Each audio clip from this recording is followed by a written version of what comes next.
लीजिए जनाब, mango shake तैयार है और यकीन करें ये बहुत मज़ेदार बनता है। इसको अगर इसी रेसिपी से आपने बनाया जिस तरह से मैंने बताया तो ये बहुत मज़ेदार बनेगा। अस्सलाम वालेकुम वीवर्स, कैसे हैं आप सब लोग? उम्मीद है खैरियत से होंगे। अल्लाह पाक सब लोगों को खुश रखे, आबाद रखे, अपनी हिफ्ज़-ओ-मान में रखें, आमीन या रब्बुल आलमीन। वीवर्स, आज की रेसिपी जो है वो मैंगो शेक की रेसिपी है, लेकिन थोड़े से डिफरेंट अंदाज़ की। तो चले वीवर्स पे शुरू करते हैं।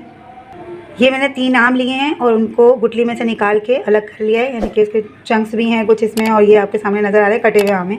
अब हम इसमें डालेंगे 6 टीस्पून चीनी और मैंगो जो है वो जूसर में डाल देंगे। अब डालेंगे बर्फ़ का चूरा,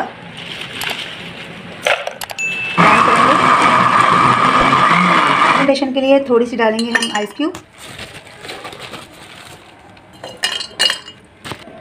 मैंगो शेक,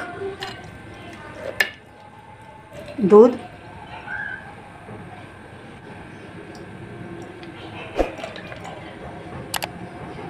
दोबारा थोड़ा सा मैंगो शेक।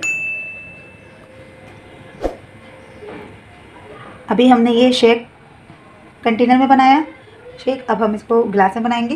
बर्फ़ डालेंगे, मैंगो शेक डालेंगे, दूध डालेंगे, दोबारा मैंगो शेक डालेंगे और इसे किसी भी स्ट्रॉ से हल्का हल्का मिक्स कर लेंगे। इसे भी हम हल्का सा मिक्स कर लेंगे। लीजिए जनाब, मैंगो शेक तैयार है और आप यकीन करें ये बहुत मज़ेदार बनता है। इसको अगर इसी रेसिपी से आपने बनाया जिस तरह से मैंने बताया तो ये बहुत मज़ेदार बनेगा। व्यूअर्स, अगर मेरी वीडियो आपको अच्छी लगे तो लाइक करें, सब्सक्राइब करें, शेयर करें, बेल नोटिफिकेशन को ऑन करें। कमेंट बॉक्स में ज़रूर बताइए मेरी वीडियोज़ आपको कैसी लगती हैं। अल्लाह हाफिज़।